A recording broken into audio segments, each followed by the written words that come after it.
Welcome everyone to today's session on social enterprise growth models, employee ownership. My name is Antu Nguyen and I am with Owner to Owners, which is a part of Employee Ownership NYC, an initiative of the Mayor's Office. Today, we're going to learn about employee ownership and how it's related to the growth of small businesses that are striving to impact workers and communities in a positive way, as well as with the industry at large. We're going to have a great panel today, a lot of illustrious folks who are joining us, and hope that you'll be able to join the exciting discussion. Questions, please put them in the Q&A box, and we'll have an opportunity at the end of the discussion to do so. So a little bit about employee-owned businesses. They are businesses owned and managed in part or completely by the people who work there. And that's what we're going to be discussing today. Businesses that can start as an employee-owned enterprise or become employee-owned with the support of free city-funded services provided by Owner to Owners and through the Employee Ownership NYC initiative. If you're interested, you can begin to explore employee ownership today at no cost by visiting ownertoowners.nyc. That's owner, the number 2, owners.nyc, or calling 646-363-6592. And we'll get an opportunity later on to hear about what services Owner to Owners provides, again, free, for business owners and organizations that are interested in transitioning to worker ownership. We have a great discussion planned for you today that features 2 employee-owned enterprises that are approaching growth from 2 different perspectives. And like I said earlier, we'll have a short Q&A session following our discussion. So please hold your questions, put them in the Q&A box, or chat them to our panelists. Now, I would like to introduce y'all to Jenny Weisbord.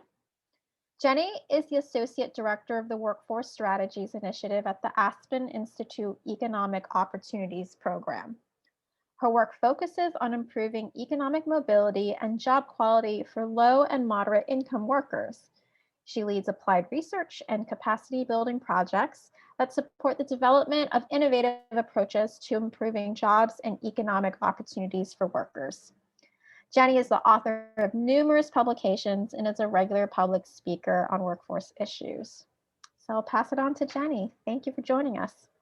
Thank you so much for having me. I'm really excited to be with you all today to talk about how converting to employee ownership can provide a competitive advantage for your business. And I want to just start by acknowledging what a difficult 15 months it's been for small businesses. In my work, I get to do a lot of applied research with small business owners and with workers, talking with them about their experiences and how they're working to strengthen jobs and performance. So I've heard a lot about the ways that this has been a year of extraordinary challenges. So I just want to commend folks for the important role that you play in your communities and for your willingness to come to an evening webinar to learn how you can be a better employer. One of the things I've heard a lot from business owners in the past year that has been really energizing to me is this growing sense that business and worker interests are aligned. I hear small business owners talk about how ensuring the health and safety of employees and retaining a workforce that can quickly adapt to new ways of working has been essential to business survival. So in that spirit, I want to spend the next 5 minutes making a quick and data-driven case that if you want to attract and retain engaged and productive employees and create an equitable and inclusive business, employee ownership is a strategy that you should consider. Next slide, please. So attracting workers is top of mind for most business leaders right now. And I want to start with data from a nationally representative survey of American workers. And you can see here that the vast majority, almost 3/4 of those workers, would rather work for an employee-owned company. So why might that be? Employee ownership provides many advantages for workers. It tends to be linked to higher job quality across a number of different dimensions. So first and foremost, there's the opportunity to share in the financial value you help to create and build wealth as the company grows. Employee ownership also tends to be linked to higher income, better benefits, and more training. And second, when firms create an ownership culture, Employee owners have more voice and agency over their working lives. They're more involved in company decision-making, and they're more aware of company financials and how their own performance contributes to business outcomes. For many workers, that's really motivating. If you understand how your errors contribute to cost, cost the company money, or how upselling benefits the company, and if you have a financial stake, you're incentivized to be engaged and productive. So employee owners show higher job satisfaction and lower turnover intentions. Next slide. So I had the opportunity to connect with Ayana this fall, and she spoke at one of our public events, and she described this feeling in her own words. She said, "I've been with Recology 20 years and the experience has been great." Recology is an employee-owned company. At the time, I just thought I was coming to work for a garbage company. I didn't know what employee ownership was. I never thought it would be a set career. But being an owner means your value is worth something with a company. Recology is more like a family to me than just a company. You're set.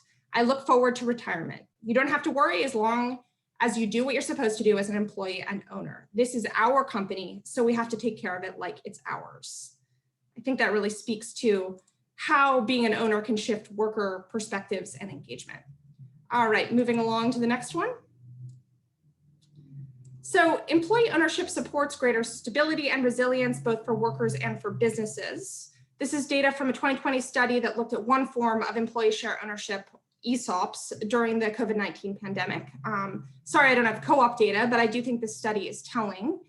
And it shows that companies owned by their employees significantly outperformed other firms during the pandemic in retaining employees, protecting worker health and safety, and maintaining hours, salaries, and wages. And what strikes me most about this study is why employee-owned companies were so committed to retaining their workers. When compared to other companies, they ascribed higher levels of importance to preserving valuable employee skills, ties to customers and clients, a culture of teamwork, and a sense of ownership. So they really valued their employees and didn't want to lose them because they felt their employees were helping to create more value for the business. Next slide.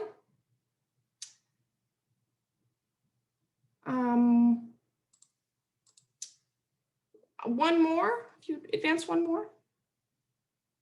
There we go.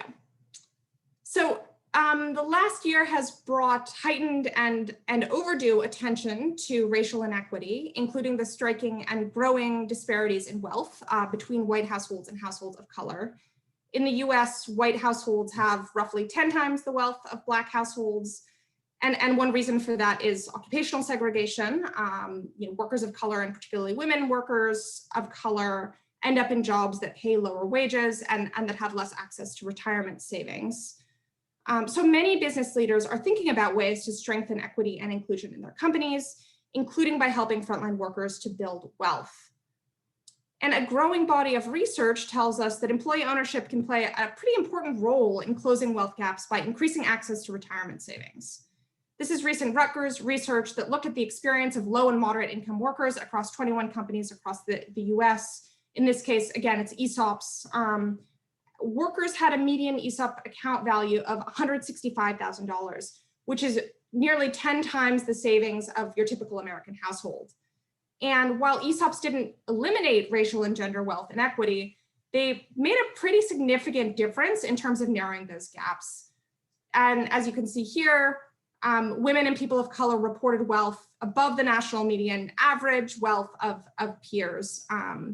So converting to employee ownership can also support equity goals. And then my last slide here. So finally, it's not just workers who love employee ownership, customers love it too. About 40% of American workers say that they're more likely to buy from an employee-owned company. I hope that I've convinced you that employee ownership isn't just a strategy that can help support workers, it's also a competitive advantage for businesses. Thanks, and really looking forward to hearing from the employee-owned companies on our panel today. Thank you so much, Jenny, and thank you for your very educational remarks. Really appreciate it. So now we're going to move on, and I'm going to introduce Phil Thompson, Deputy Mayor for Strategic Initiatives. He leads programs including Democracy NYC, the Minority and Women-Owned Business Enterprises Program, the Mayor's Office of Workforce Development, and the Young Men's Initiative. Deputy Mayor Thompson is a longtime champion of worker ownership as a means to close racial and gender wealth gaps and build equitable, flourishing communities where everyone benefits. His office has elevated the Owner to Owners program and employee ownership as a means to help save businesses in New York City post-COVID and improve the lives of workers and communities. In his role, he also serves as co-chair on the city's task force on racial inclusion and equity, and also as a commissioner on the city's Racial Justice Commission. Deputy Mayor Thompson has an extensive background in New York City government, having previously served in the Dinkins administration as the Deputy General Manager for Operations and Development, and before that, having served in the Manhattan Borough President's Office. So I'll pass it on to Deputy Mayor Thompson. Thank you for joining us. Thank you. Can you hear me okay? Yes. Good. I'm sorry, I'm at a train stop and I have to wear a mask. The previous speaker made many of the points I wanted to bring up today, but I want to say that businesses are key actors that have long shaped how the economy works, but business also shapes how society works. Just remember the fact that slave plantations were businesses and they almost killed democracy. Businesses have the power and responsibility to shape our economy in the opposite direction towards democracy by uplifting people. And that's more important now, or as important now as it ever has been. So employee ownership is a values-aligned strategy to empower citizens who, when they are at work, we call workers, but they are also citizens. And when businesses embrace employee ownership, they are acting as agents of change in a good way for communities. And many groups such as African Americans, Latinos have long recognized that for people who don't have a lot of individual wealth, working together, such as worker-owned enterprises, is a way to actually get things done and to build strong businesses. And this has been done in the Caribbean, in Latin America, but also in African American communities for a long, long time, including building churches even. Like most churches were built soon after slavery through passing the hat and people cooperating together. So those traditions are really strong. Employee ownership can also help us recover from the pandemic for all the reasons that the previous speaker mentioned. She also mentioned it's a good strategy for businesses that have employees they don't want to lose. I taught at MIT for 19 years, and there are a ton of cooperative businesses formed by former students and professors because they want a piece of the action and they want to say on what happens. And they're sought after all over the place. They can go anywhere. So employee ownership is a way of keeping good people too. We see worker ownership as a strategy for business resilience. COVID has been devastating for many businesses. And we're finding that retiring owners of businesses often can't find anyone who's interested in buying their companies and they don't have succession plans. So converting businesses to employee ownership is a solution, potential solution to these kinds of problems. And also, you know, the workers who work in these companies know how the companies work. And these companies have been in businesses, so they have a proven track record of success. So all of those things went into why we created a program called Owner to Owners. And the program is designed to educate about business ownership and employee ownership and provide high touch support in the process of converting to employee ownership. So we offer $10,000 or more in technical assistance at no cost.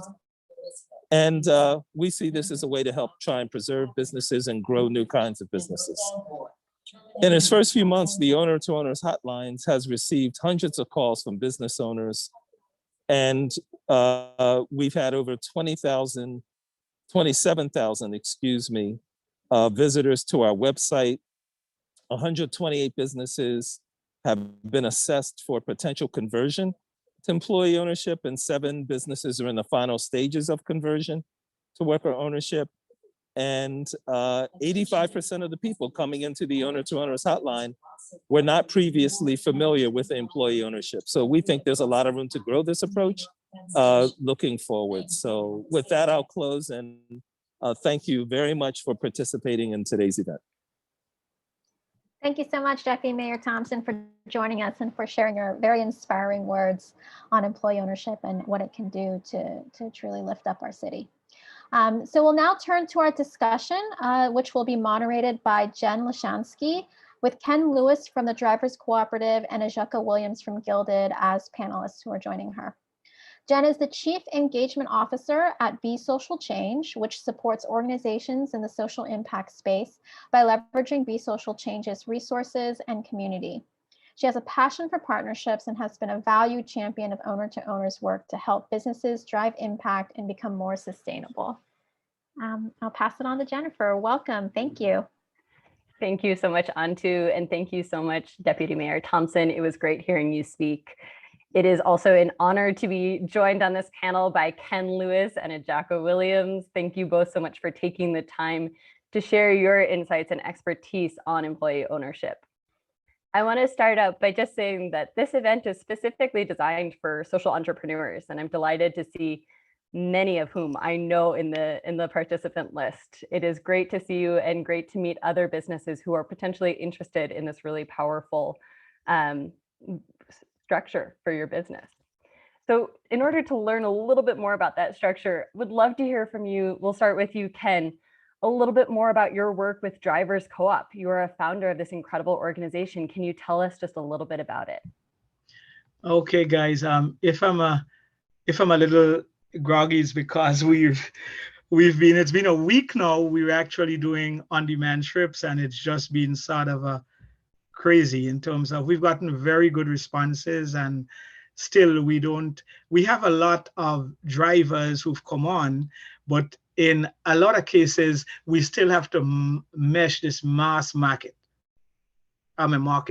So the response has been very good, but we still are ramping up. Like any business, when you start at first, you're learning a lot of new things. What I wanted to so how many minutes do I have? It's like Take a few. Take 1 to 2 minutes. Okay. Yeah. Okay. I just wanted to start on the back of what the deputy mayor said. Cooperatives have a statistics that is just fantastic, where I think like 5 years after being formed, 90% of cooperatives are still in business, and this compares to like 3 to 5%, not 50%. For other businesses, for all other businesses. And that is just huge, because it shows you how, in a sense, when people own a business, what they can do, what they can give them to the business. Because most businesses will face problems within your first years, but it's how you respond to problems that will make you stay in business. And cooperatives and worker-owned enterprises just have best for that. In the case of the Drivers Co-op, we incorporated in April of 2020, basically during the pandemic. And but that just happened in a sense by accident, because it was something that workers were looking for many years. What happened is that the taxi industry, of course, from the 1890s when it started in this great city, it has been one of the mainstays for poorer people to get into the middle class. And you own a medallion. When it was from the 1937s onwards, you own a medallion. Basically, you were set in some way to get into the middle class. And for many immigrants coming to the city, it became main way to see their families do better than what they were actually doing.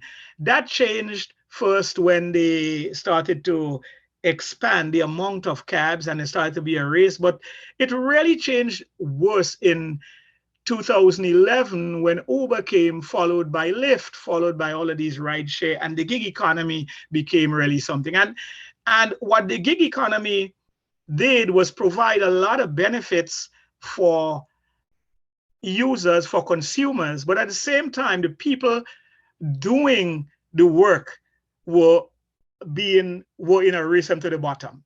So drivers now had to buy a car for $20,000, for $30,000, for $60,000 and more, because the gig economy made you better by ratings. So if you had a newer car, you got better ratings. And whereas the traditional yellow taxi could rent a car and drive, you had to get a car if you wanted to make any money, because if you went and rent a car, it wasn't very practical.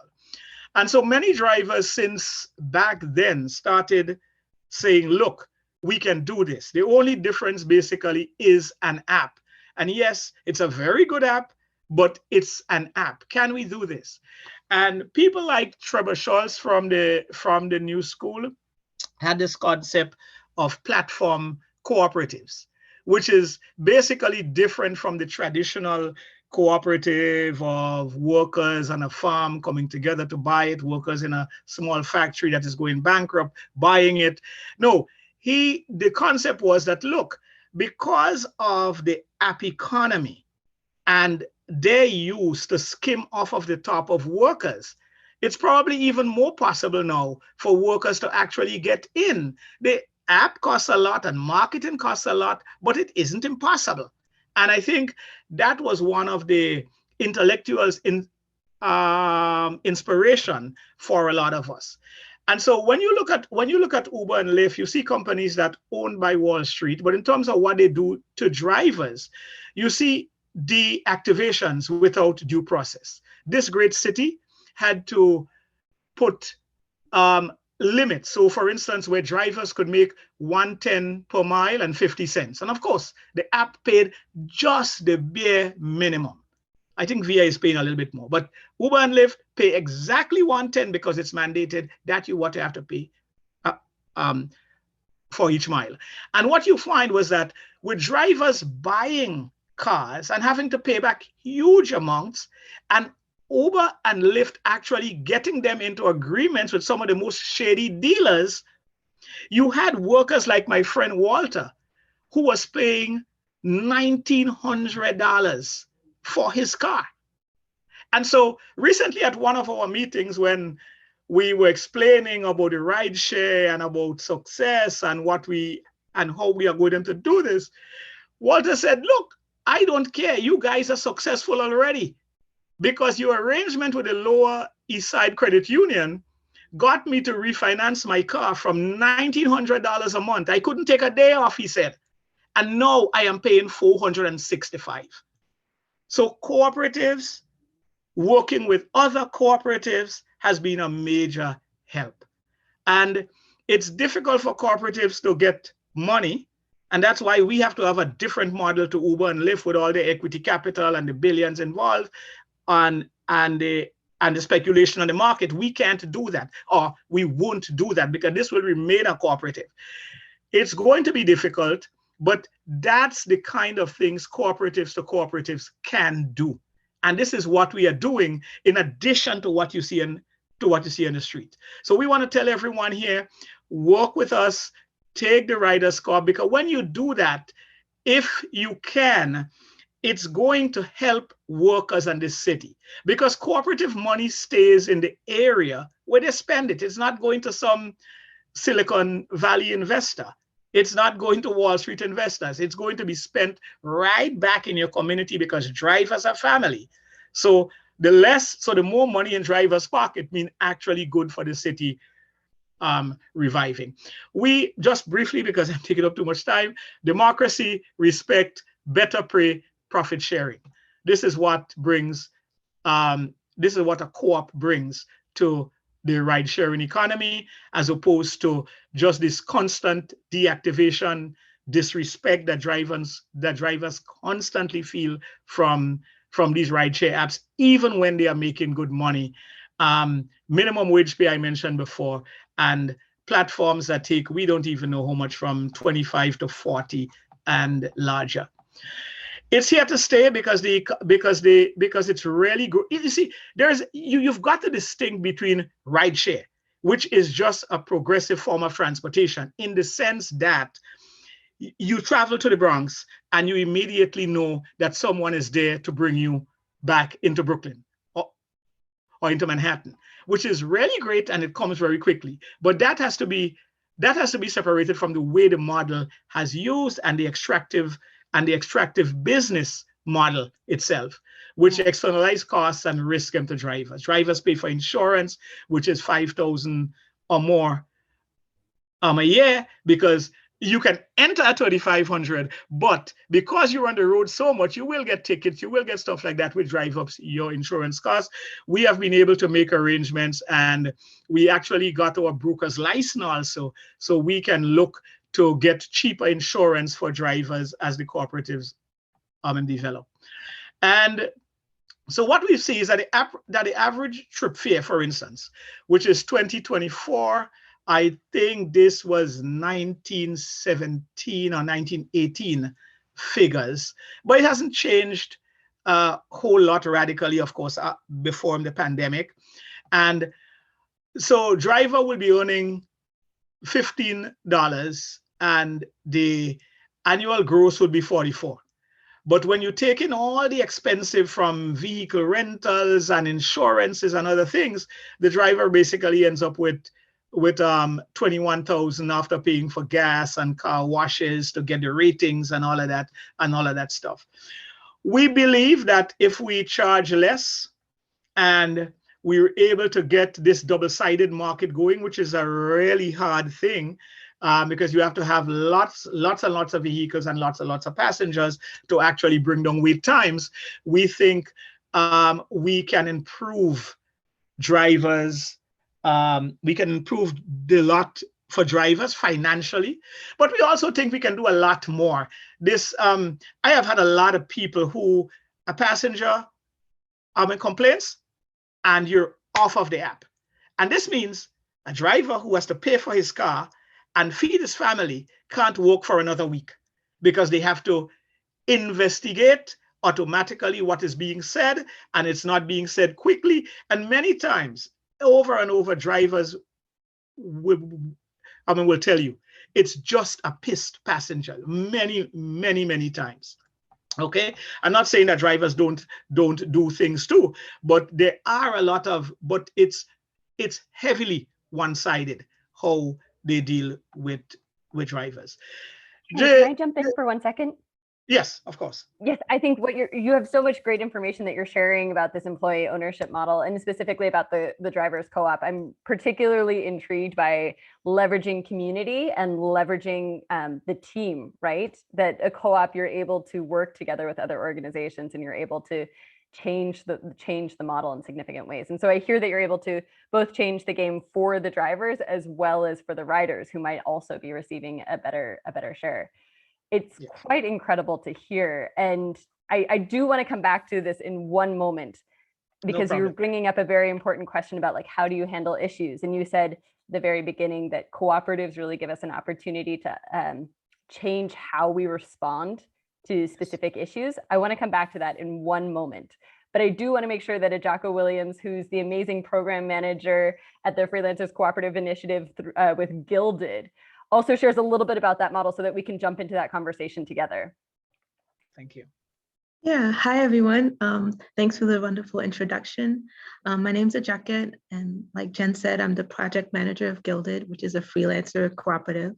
We're an outgrowth of the U.S. Federation of Worker Cooperatives, an initiative that was launched to give freelancers benefits that most employees would see, and also to provide back-end services.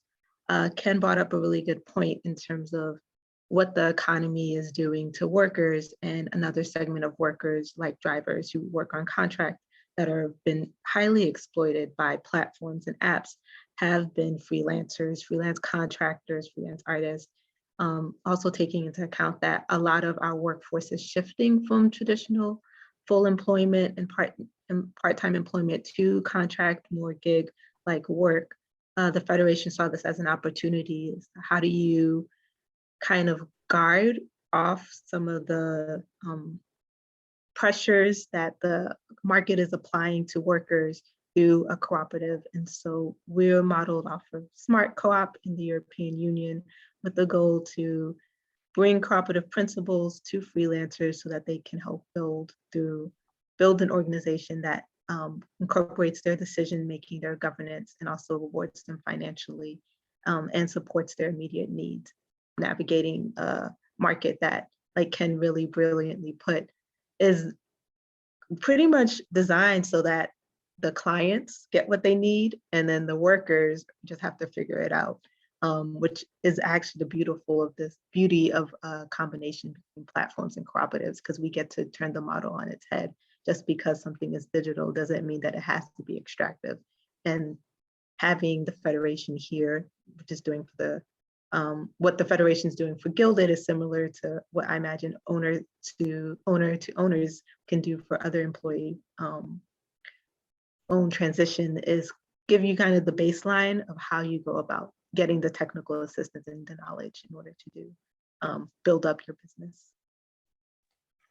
Thank you so much for sharing that, Ejaka. I think it's particularly incredible to think about people who are used to working on their own, whether it's drivers or freelancers, knowing that there's a collective action that they can take, or that there's certain forms of stability and equity that are built into their jobs, as you mentioned. It's not just for the benefit of the customer, but also for the benefit of the people who are providing the services. So it's really incredible to hear. I would love to hear from both of you a little bit about how it is that you see the employee ownership model creating stability for drivers or for freelancers, for example. I was sort of born, I'm from Grenada in the Caribbean. And one of the things when you have poor countries is that you have to work cooperatively to do things. And I think that was one of the things that was a failure during the pandemic, that many people were alone, besides the fact that it was a pandemic and you got to be, and you were homebound. But there was this overall loneliness, something I never felt growing up in the Caribbean, because on a Saturday, someone will be fixing a house and the entire community will come in.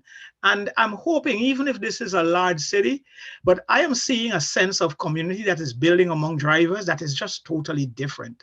We have our WhatsApp group, and many times as a driver myself and with other guys we've had cars, guys would sleep in a gas station if they had a problem with their car until morning.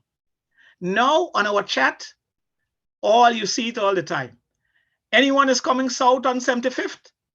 I have a flat. I want to jump. And drivers are cooperating.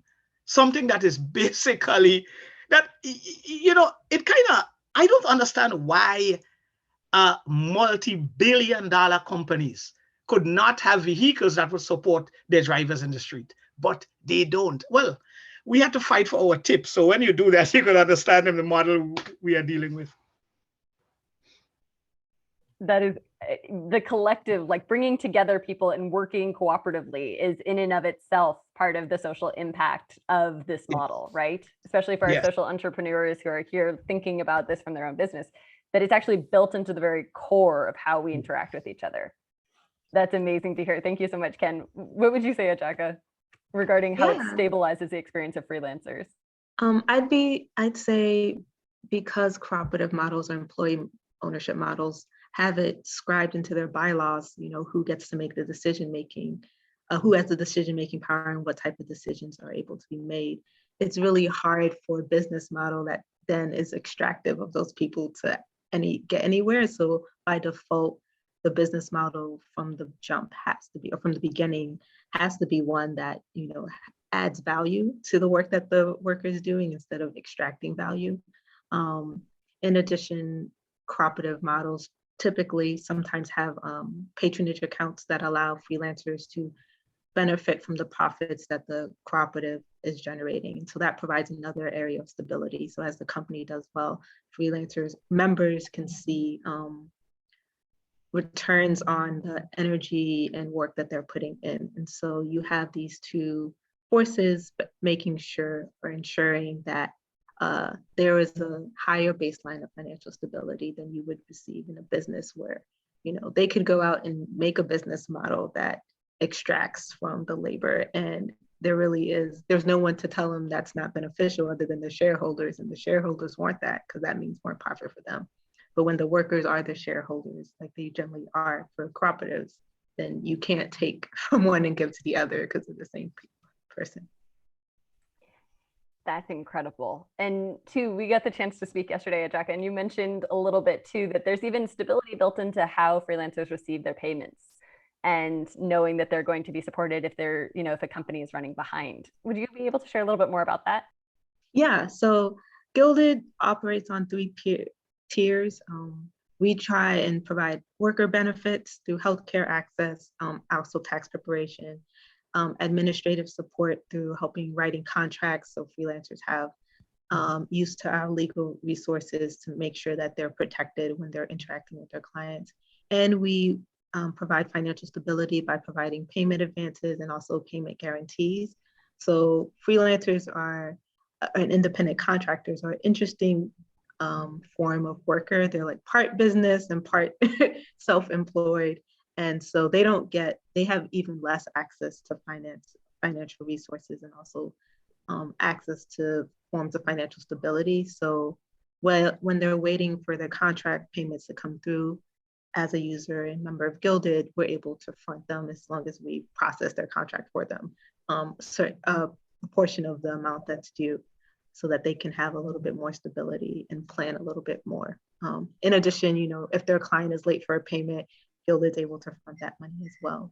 And that's built into the model because our research showed that that's one of the areas that independent contractors struggle with. That is incredible.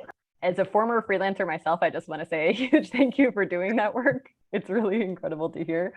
And I know that people are going to approach considering this employee ownership model for different reasons. For some people, it might be the fact that there's a better resilience rate for organizations that are employee owned. For others, it might be closing the racial equity gap. There's so many different attractive qualities of this model. I'm curious, in both of your experiences, what has been the most effective or affirming call to this form of business that you've been able to share with either drivers, freelancers, or potential partners? What most grabs people's attention and gets them on board? I would say ownership. I would say, in one word, ownership. The fact that workers can own, I think things like the democracy and involving people, all of which comes with ownership, I think that's really adds a lot of strength to it. It's amazing. Almost every mistake sometimes are made by you could point where drivers have said, no, you shouldn't do this. You should have done this.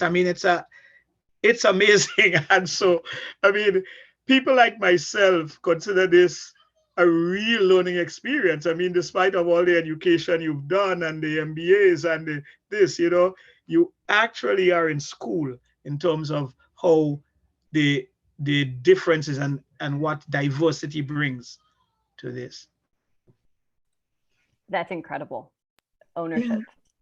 I think ownership would be the same for all most cooperative members, just in that a chance to not only be part of a business model that values you as a worker, but where you get to have input that respects the fact that where the business should be going as a worker, and it's it's a logical next step of where your expertise should be used in the governance of the business. I just want to make one additional point, but I think cooperatives have to necessarily work on that because just being a cooperative doesn't necessarily, or being a worker owned doesn't necessarily mean that you do the things to really liberate workers. And, you know, you have to fight to make sure that racism does not, is not, that, okay, that what happens outside of your organization is not just brought in wholesale. We understand there will be contradiction, but you have to constantly struggle against that. You got to make sure that the white guy in the room is not the only one that we listen to, which happened a lot of times in other organizations I worked with, that women are not just secretaries and treasurers, and oh, you be the treasurer because you're sick. No. We've got to struggle to make sure that these things also happen within these worker organizations. I love that extra emphasis on intentionality and on walking the walk and talking the talk. I'm curious too, do you feel like there's extra support in ensuring that there's alignment with your values because there's more people on board as ownerships, that though there is a leadership structure and a decision-making structure, there's more of a will from employees? I'm not sure about that. I'm just curious. Yeah. My experience is that with the Federation, is that some of these issues get addressed when you have a TA, someone, a peer assistant to help come in. Because part of what I didn't fully say is like, yes, the workers know most about like their work and what would make the business better. However, they might not have the language or the knowledge on how to translate that into a governance structure. You know, what does that mean in terms of which committee you should join? And like Ken was saying, that some of the systemic issues get brought in. And so having a co-op developer, someone who's worked with a lot of employee-owned organizations that can come in and help guide the initial stages, year or 2, 3 years of your organization, so that you don't get stuck in the molasses of, oh, we're right back where we would have been if this wasn't a cooperative, or we don't know how to translate people's like on the ground knowledge into like functional systems and make sure that they're able to take the positions of leadership that they're equipped to take, but they just need a little bit more training. So yes, that's great. Oh, go for it, Ken.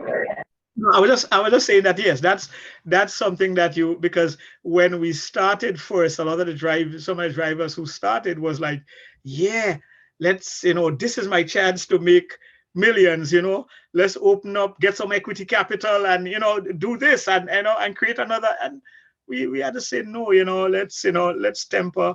But I think more and more people start to see the value as you go along. I think that's incredible too, the being able to bring people on board and have it be like a growing learning process, have it be something that helps every person's growth while assisting the growth of the organization.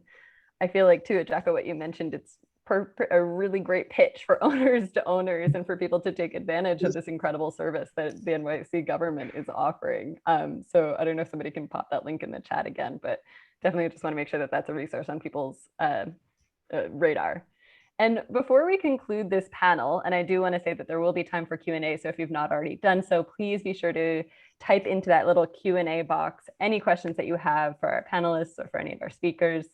And I do want to just ask, how can people learn more and get involved with both of your work? How can we learn more about the Drivers Co-op, and how can we learn more about Gilded or get involved? Well, you and Michaela, just want to say a big up to Michaela Fisher, who is on the call, and to the city resources. They've been very helpful. And to what Majuka said a while ago is that I think cooperatives do need help, because Start.coop, which we're part of the second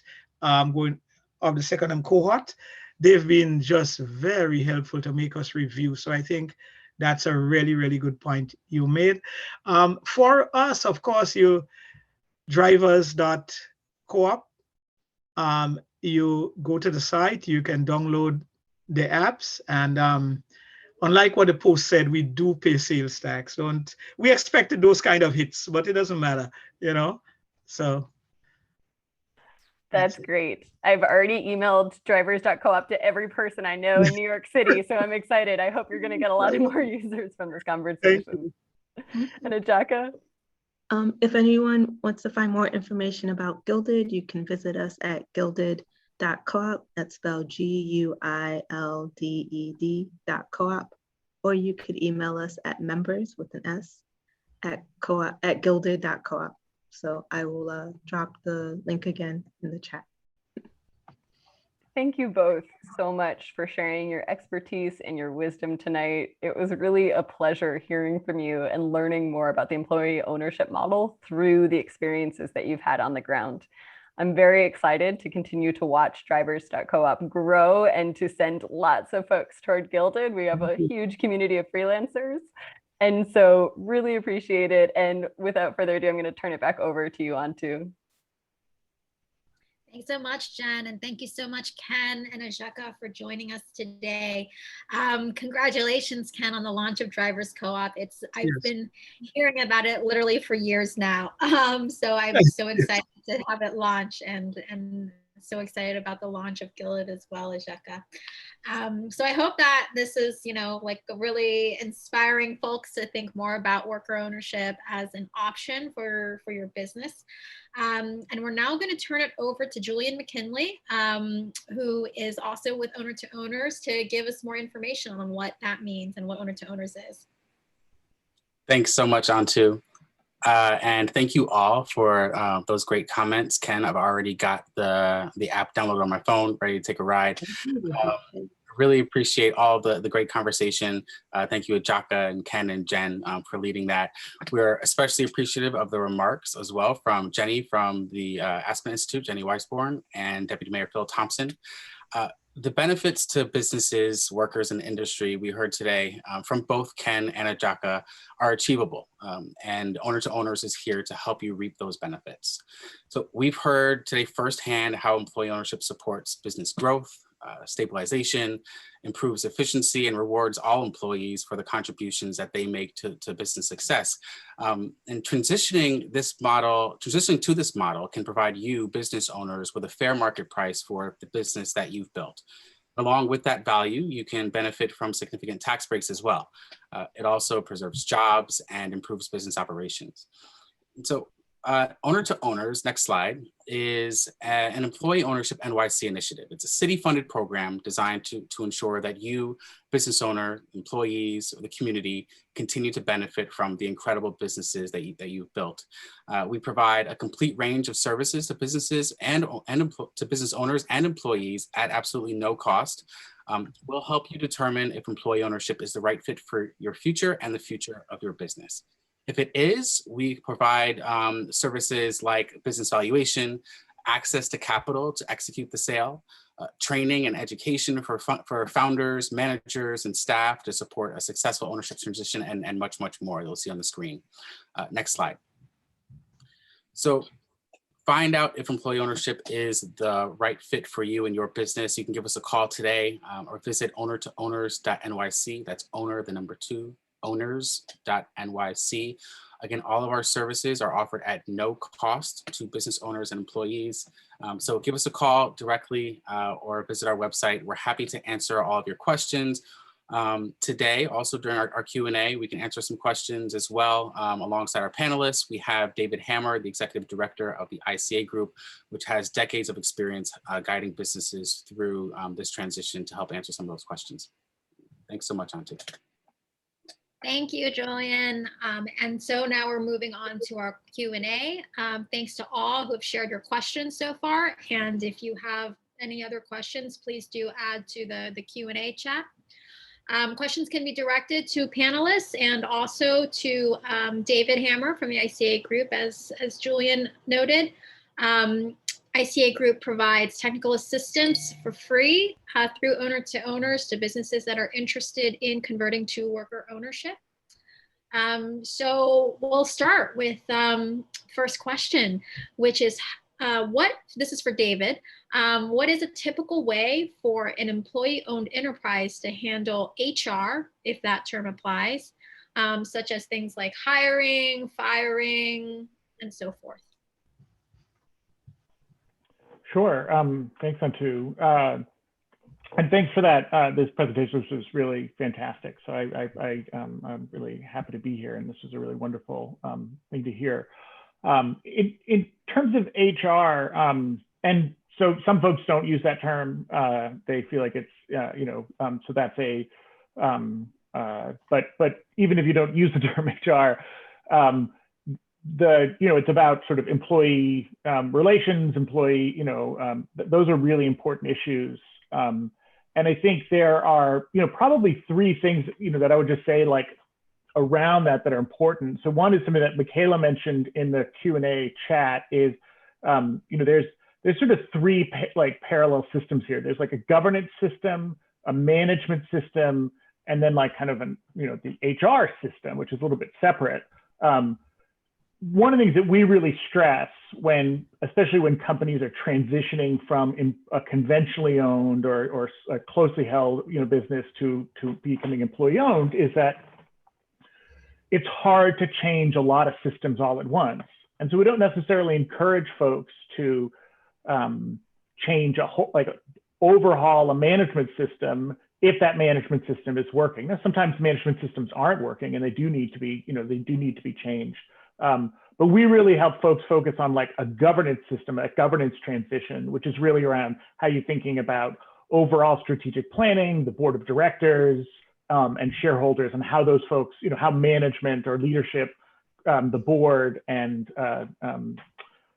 members as shareholders, how those, the interaction between those three groups.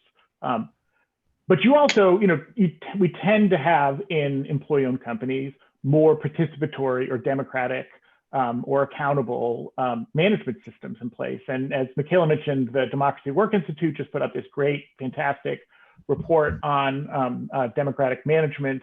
And there are lots of resources and opportunities, and different companies approach that in different ways. In terms of HR, I think one of the things that we really stress to folks as they're working through that stuff is to really identify, make sure that you're kind of coming up with like really transparent policies and systems. We have some resources on developing grievance systems and grievance policies. And as I said in the chat, the answer to that chat, we also encourage folks to use just cause as a baseline level. Just cause meaning that there are like 7 steps before someone can be terminated. But I don't think it's important to note that like people get fired, people get disciplined, people, there are people who don't do a good job who are an employee-owned company. Things like that, they don't not happen just because the employee-owned business is there. And so you need systems to be able to deal with that. And so to sort of ignore that is, I think, people do that at their peril. So it is a really important issue. Doing it in a way that's like holistic, addresses the whole person isn't, is a really important piece to make it sort of just and a good system. But accountability, I think, is something we sort of hold up as important. So.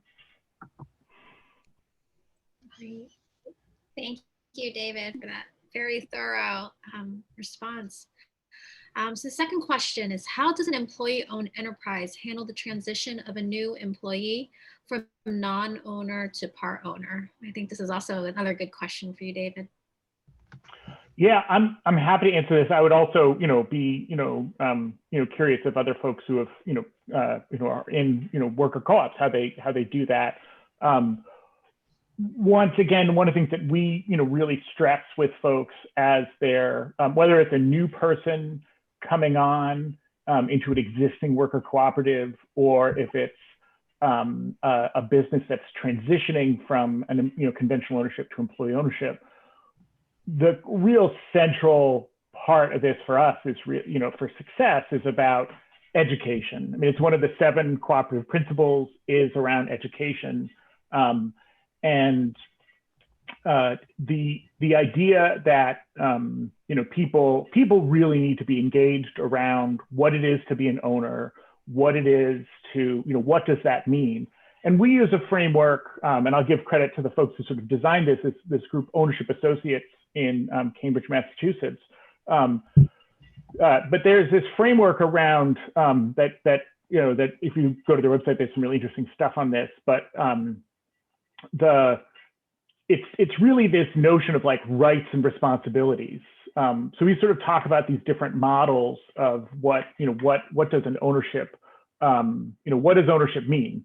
And for, when you look at those things, we sort of think about like there's different elements around like decision making, around information and learning, around organizational fairness, around accountability, around work and around compensation, pay, and around entrepreneurship. Entrepreneurship is a good one to look at. People think about like ownership, they think about like the rights of entrepreneurship. The rights of entrepreneurship is like you get to get the money, right? If you make money, you have the right to that money as an entrepreneur. But the responsibility of being an entrepreneur is you have to like be there when the company needs you. You need to be, when, for a retail space, like if the window gets broken at 3 a.m., it's the owner who's showing up to make sure that's happening or should be. People have to step into that role. So there are responsibilities for all of these pieces and there are rights for all of these pieces. Going through and helping folks sort of understand that, really leaning into the educational piece around that is really, really central. But getting folks, people have to understand sort of the transition from being an employee to being an owner is a mindset change. And there's some skill sets that, that come there, but it's really a mindset change. And that requires practice. That's I guess the other thing I'll say is like, most people don't have very much experience of democracy in their workplace because most workplaces are not democratic at all. That is a muscle that most people have not exercised. That is not, our democracy muscle is not in shape when it comes to the job. We give up democracy most of the time when we go into a job. In a worker co-op, you have democracy, but if you don't exercise that muscle, if you don't practice it, then you can sort of fall into all the sort of trappings that you're sort of we've been conditioned with for so long. So it really does require some proactive thinking and training.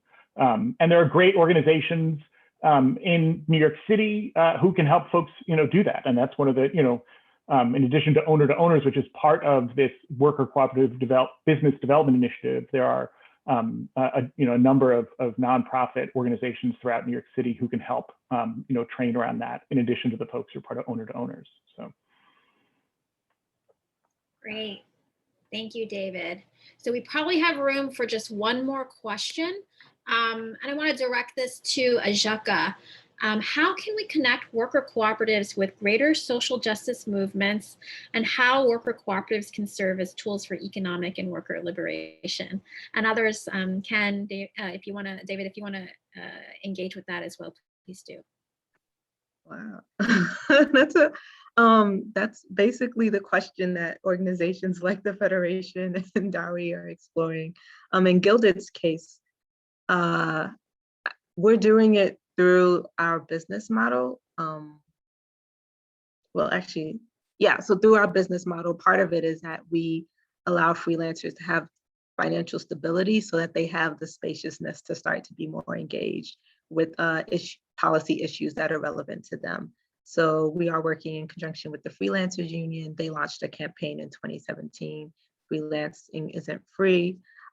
We want to help our members be able to be more involved in policy that affects them, whether that's advocating for unemployment, like we saw during the pandemic when the PUA passed. But yeah, basically put them in a good enough position through their work and material lives so that they'll be able to engage more fully with the partners that we help cultivate relationships with. I mean, Eric Foreman, who is also a founder of this organization, I first met during the strikes to try to get our tips that Uber was actually keeping, just taking the tips.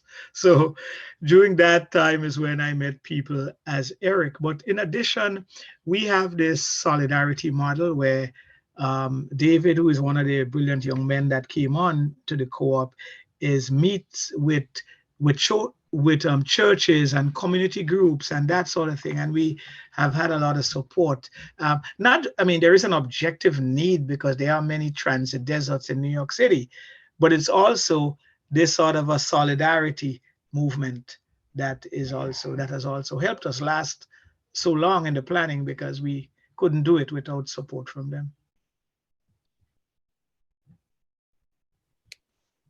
Great, thank you, Ken. Yeah, Eric is very, very the role of the labor movement in helping support and develop drivers cooperative is definitely super critical. So in closing, really thankful for everyone who's joined us tonight, for participants, moderators, guests, and experts on employee ownership, worker ownership. Thank you to Jen Lashansky from Be Social Change for leading such a wonderful discussion. Thank you to Ajeka Williams of Gilded and Ken Lewis of the Drivers Cooperative for sharing your stories of growth and impact on the experience of workers. I thank you to Deputy Mayor Thompson and Amalgamated Bank for helping us convene this event tonight. And also just a thank you to everyone, to Jenny Weisbord from the Aspen Institute, who opened with really great remarks on the role of employee ownership and you know, like saving communities and lifting up communities. So yeah, thanks again. If you have any questions, please do reach out to us. Please check out the website, owner2owners.nyc, or give us a call on the hotline. Again, all the technical assistance provided here is free, thanks to the support of the city. So have a great night.